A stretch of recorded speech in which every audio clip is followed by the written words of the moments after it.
Hello everyone, welcome to Mrs Madrasi. இன்னைக்கு day 3 ஓட hair care video தான் நம்ம பார்க்க போகிறோம். ஹேர் ஆயில் வெறும் ஆயில் இல்லை, இது நம்ம ஹேருக்கு கொடுக்குற ஒரு ரிலாக்ஸ் தெரப்பின்னு சொல்லணும். ஹேர் வாஷ் பண்ணதுக்கப்புறம் மறுநாள் நம்ம ஹேர் ரொம்பவே ட்ரை ஆகிருக்கும், நம்ம ஸ்கேல்ப்புமே ரொம்ப ட்ரையாக இருக்கும். இந்த டைமில் நம்ம ஹேர் ஆயில் அப்ளை பண்ணும்போது ஸ்கேல்ப் அதை நல்லா உறிஞ்சு நமக்கு நல்ல ஒரு ரிலாக்ஸான ஃபீல் கொடுக்கும். இந்த மாதிரி ஸ்கேல்ப்பை மெதுவாக ஆயில் பண்ணும்போது ஹேர் ரூட்ஸ்க்கு நல்ல நரிஷ்மெண்ட் கிடைக்கும். அதோட ஸ்ட்ரெஸ் கூட நமக்கு கொஞ்சம் கொஞ்சமாக மெல்ட் ஆகிடும். அதுக்கப்புறமா நான் வைடரான ஒரு கோம் வச்சு ஹேரை நல்லா சிக்கு எடுத்துக்கிறேன். சிக்கு எடுத்ததுக்கப்புறம் ஹேருக்கு ஒரு மசாஜ் தான் தரேன். இது ஒரு சிலிகான் பேஸ்டு மசாஜர். சும்மா பண்ணினாலே நமக்கு ரொம்ப சாட்டிஸ்ஃபைங்கான ஃபீல் கொடுக்கும். இதுதான் இப்போதைக்கு என்னுடைய ஹேர் லாஸு. ஒவ்வொரு வாட்டியும் நான் சிக்கு எடுத்து தழுவாரும் போது எனக்கு இந்த அளவுக்கு ஹேர் லாஸ் ஆகிட்டுருக்கு.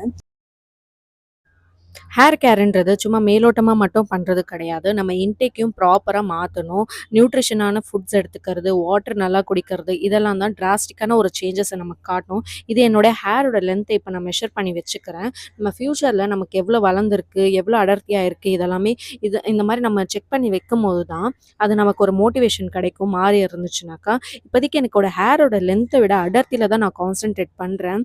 ஏன்னா எனக்கு பழைய அடர்த்தி வேணும். அதுதான் இப்போதைக்கு எனக்கு மெயின் கோலாக இருக்குது. இந்த வீடியோ பார்த்ததுக்கு ரொம்ப நன்றி.